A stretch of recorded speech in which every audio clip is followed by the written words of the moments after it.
शुरू करो, डालो बुनियाद, घर महल नजर आएगा।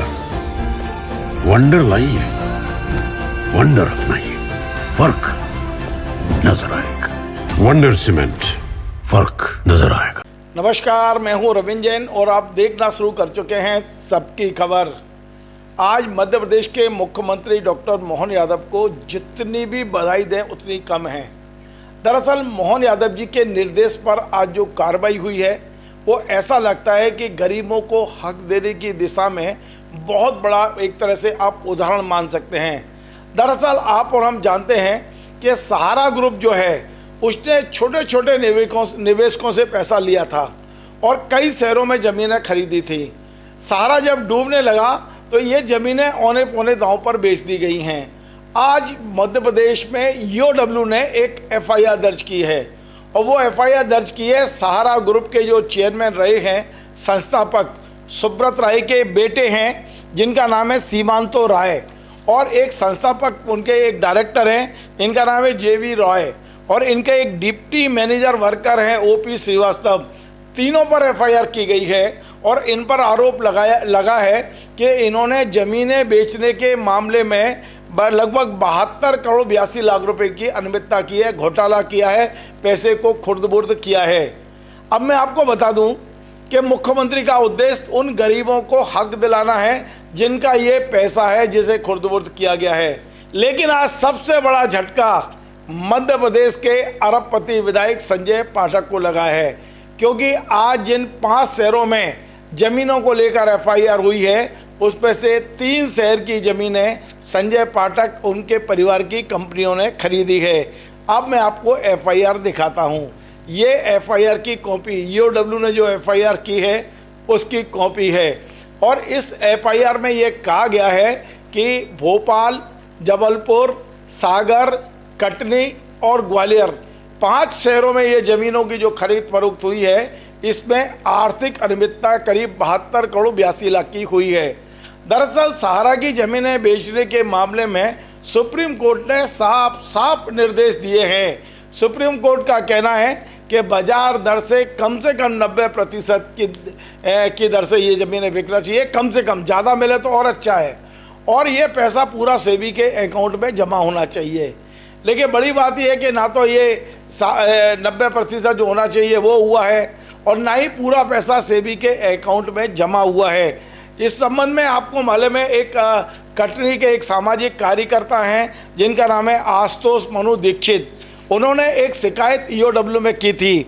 इसके अलावा कुछ और शिकायतकर्ता हैं जिनमें दूसरा नाम है दीपेंद्र सिंह ठाकुर और एक नाम है हिमांशु पवैया।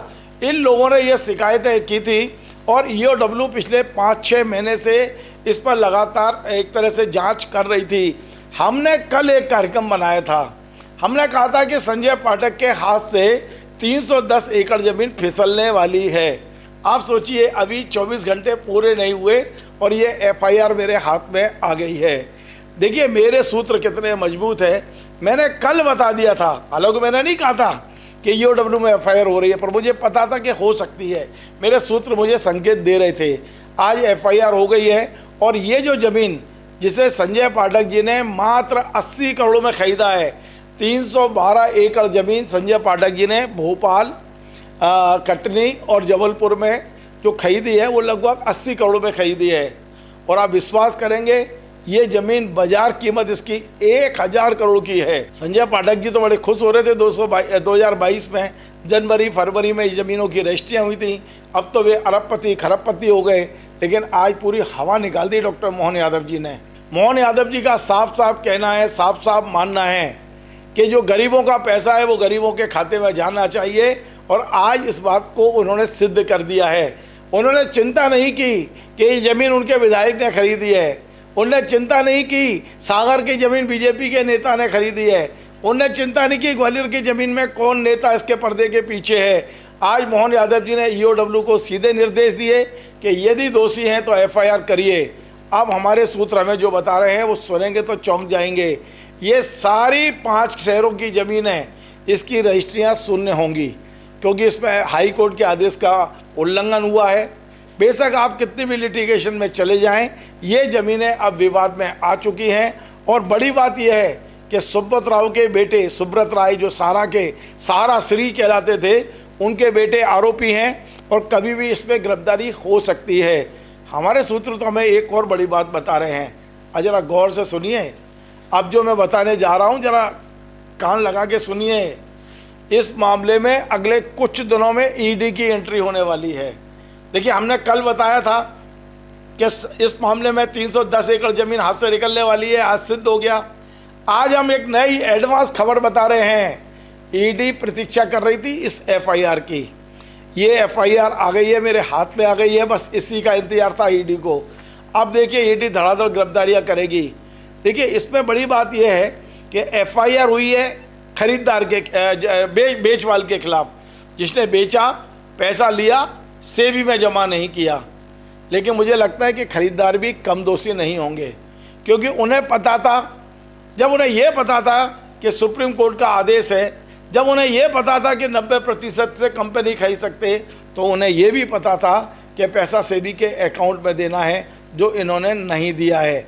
ये भी आरोपी बन सकते हैं आगे चल के। आप देखिए, संजय पाठक का परिवार, क्योंकि संजय पाठक की जिन 2 कंपनियों में ये ज़मीन खरीदी गई हैं, मैं आपको बता दूं, पूरी डिटेल है मेरे पास, ये चार्ट रखा हुआ है। इनकी एक कंपनी है स्नैप रियल एस्टेट, जिसने ये ज़मीन खरीदी है, और दूसरी कंपनी का नाम है न्यासा देबिल्ड नाम है। ये दोनों कंपनियों के में केवल 2 ही पार्टनर हैं, एक संजय की माँ और एक संजय के बेटे। इन्होंने 80 करोड़ रुपए में ये ज़मीन खरीदी थी। खुश तो बहुत थे कि 1000 करोड़ का माल 80 करोड़ में मिल गया है, लेकिन अब एक बड़ी आफत, बड़ी संकट में फंस चुके हैं। ईडी बहुत जल्दी आ रही है। संजय पाठक जी, आप मेरी आवाज़ सुन रहे हो तो सुन लीजिए, कान खोल के सुन लीजिए। अब ईडी आने ही वाली है और अब ईडी इस मामले में बहुत बड़ी कार्रवाई करेगी। ये जो आप लोगों ने सब ने मिलके एक साजिश रची थी सारा की ज़मीन औने पौने दाव में खरीदने के लिए, सच्चाई ये है कि ये गरीबों का पैसा है। और डॉक्टर मोहन यादव जी, जो मुझे सूचना है, उनकी इच्छा ये है कि ये जो पैसा है, ये जो ज़मीनें हैं, वो खुले बाज़ार में नीलाम की जाना चाहिए। और हो सकता है खुले बाज़ार में नीलाम करेंगे तो 80 करोड़ की ज़मीन 1000 करोड़ में बिकेगी और ये 1000 करोड़ गरीबों में बटेंगे। सेबी के पास जो पैसा जाएगा, जिनने निवेश किया है, ये उनको मिलेगा ये पैसा।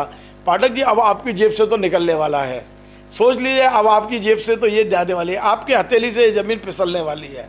मैंने कल भी बोला था और अब इंतज़ार करिए, ईडी आने वाली है। अब मैं आपको बता दूं कि कहाँ कहाँ कितनी ज़मीन है और ये क्या मामला है। दरअसल 5 शहरों में ये सारा की ज़मीनें खरीद बिक्री हुई है। मैं आपको थोड़ी सी विस्तार से जानकारी देता हूँ। दरअसल भोपाल में जो होशंगाबाद रोड पे अपन भोजपुर के पास जाते हैं, वहाँ सारा की 110.10 एकड़ ज़मीन है, जिसे 47 करोड़ 73 लाख रुपए में विक्रय करना दिखाया गया है। और सेबी के खाते में 1 रुपया भी जमा नहीं हुआ, पूरा पैसा ऊपर ही ऊपर कहीं गायब हो गया। अब कहाँ हो गया, ये आरोपी गिरफ्तार होंगे तब बताएंगे आपको। सागर में थी 99.76 एकड़ ज़मीन, ये 14 करोड़ 79 लाख रुपए में बिकी है और सेबी के अकाउंट में 1 रुपया भी जमा नहीं हुआ। कटनी में थी 99.43 एकड़ ज़मीन, 22 करोड़ में बिकी है।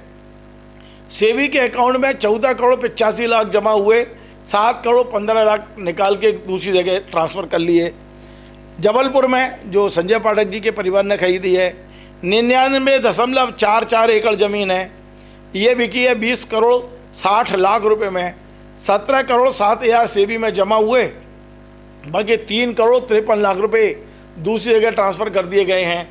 और ग्वालियर में 99.76 एकड़ ज़मीन है, 18 करोड़ 60 लाख में बिकी है और थोड़ा बहुत पैसा जमा किया गया है सेबी में, 1 करोड़ 72 लाख रुपए इसमें भी कटौती कर लिया गया है। तो ये आरोप लगा है कि 72 करोड़ 82 लाख रुपए इसमें निकाल लिए गए हैं। अब आपराधिक केस दर्ज हो गया है। आईपीसी की धारा 420 और 120 बी यानी आपराधिक षड्यंत्र के तहत ये 3 आरोपी अभी बनाए गए हैं। मेरी जानकारी इससे आगे है, इसमें और आरोपी बढ़ेंगे। अभी इसमें केवल बेचने वाले आरोपी बने हैं, अब खरीदार भी आरोपी बनेंगे, ये पक्की सूचना मुझे मिल रही है। और मेरी सूचनाएं हल्की नहीं रहती हैं, आप जानते हैं जो मेरे पास सूचनाएं आती हैं वो बड़ी छन के आती हैं। तो अब मैंने कल बताया था, आज फिर बताया है, संजय पाठक जी मध्य प्रदेश के अरबपति विधायक, एक सप्ताह में दूसरा बड़ा झटका मानना पड़ेगा मुख्यमंत्री डॉक्टर मोहन यादव को। अब वे नहीं सुन रहे किसी की। कोई विधायक लल्लो चप्पो करने पहुंच जाए, कोई विधायक आर्थिक अनियमितता करे, वो छोड़ नहीं रहे किसी को भी। पाठक जी, आपने एक्सिस माइनिंग की थी, इसी आशुतोष मनु दीक्षित ने शिकायत की थी, ईओडब्ल्यू में ही की थी। ईओडब्ल्यू ने वो शिकायत भेज दी खनन में, खनन ने तत्काल जांच टीम बना दी, जांच टीम ने रिपोर्ट दे दी। और अब आप इंतजार करिए, क्योंकि भोपाल से जबलपुर कलेक्टर को पत्र गया है 540 करोड़ रुपए की रिकवरी का। अब कलेक्टर साहब उसको जब बनाएंगे तो वो हो जाएगा लगभग 1100 करोड़, क्योंकि उसमें अभी ब्याज भी लगना है, उसमें जीएसटी भी लगना है। अब आप सोच लो 1100 करोड़ में यदि आप कोर्ट में अपील करने जाएंगे तो बताते हैं 20% लगता है, यानी 200 करोड़ रुपये आप अपनी जेब में रख लीजिए जमा करने, तब तो कोर्ट आपकी सुनवाई करेगा, वरना आपकी कोई सुनवाई नहीं है। 1100 करोड़ रुपये तो वहाँ जमा करने की तैयारी कर लीजिए आप। और 1000 करोड़ के आसपास का ये फट्टा लग गया आपको, तो ये समय शायद आपका ठीक नहीं चल रहा है। और अभी मेरे पास 7 फाइलें और हैं जिनमें आपके खिलाफ कार्रवाई होना लगभग तय है। लगभग क्या, मतलब 100% मान के चल रहा हूँ। अभी बहुत सारे मामले हैं। आपने जबलपुर में जो नगर निगम की अधिकृत ज़मीनें खरीद ली हैं, वो भी 200 करोड़ से कम की नहीं है। वो सारी ज़मीनें सुननी होंगी आज नहीं तो कल। हाईकोर्ट उसमें जांच के आदेश दे चुका है। ऐसे कई मामले हैं। आपने डिंडौरी में गरीब आदिवासियों के नाम से 1173 एकड़ ज़मीन खरीद ली है, बेनामी ज़मीनें हैं। आज नहीं तो कल इनकम टैक्स उनको सीज करेगा, अटैच करेगा। वो रजिस्ट्रियाँ सब सुननी होंगी, क्योंकि आदिवासियों के नाम से है। आपने फर्जी तरीके से खरीदे हैं। मैं बड़ा खुला आरोप लगा रहा हूँ। यदि आपको लगता है गलत बोल रहा हूँ तो या तो आके खंडन कर दो या मुझे नोटिस दे दो, मैं कागज़ भेज दूंगा आपको।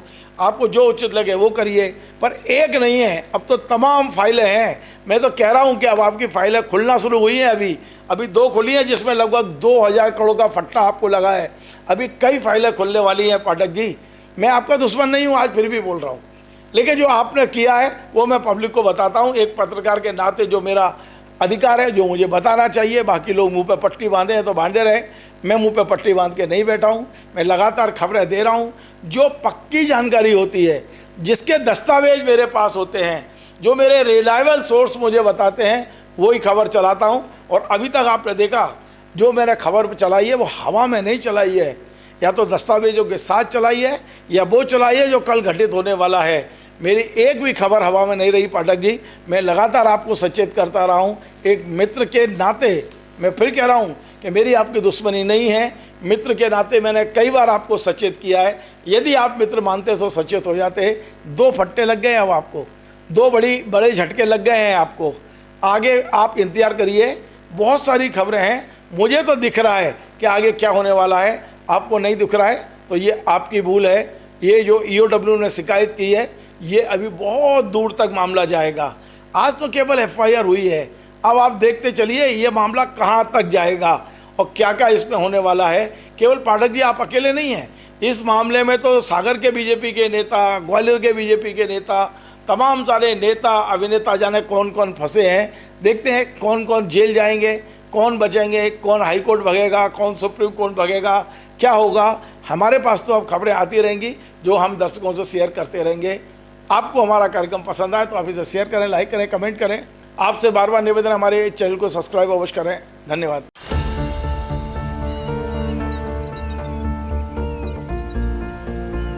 जो बनकर मेरा हमसफर आएगा, सिर्फ उसी को फर्क नजर आएगा। शुरू करो, डालो बुनियाद, घर महल नजर आएगा। वंडर लाइए, वंडर अपनाइए, फर्क नजर आएगा। वंडर सीमेंट, फर्क नजर आएगा।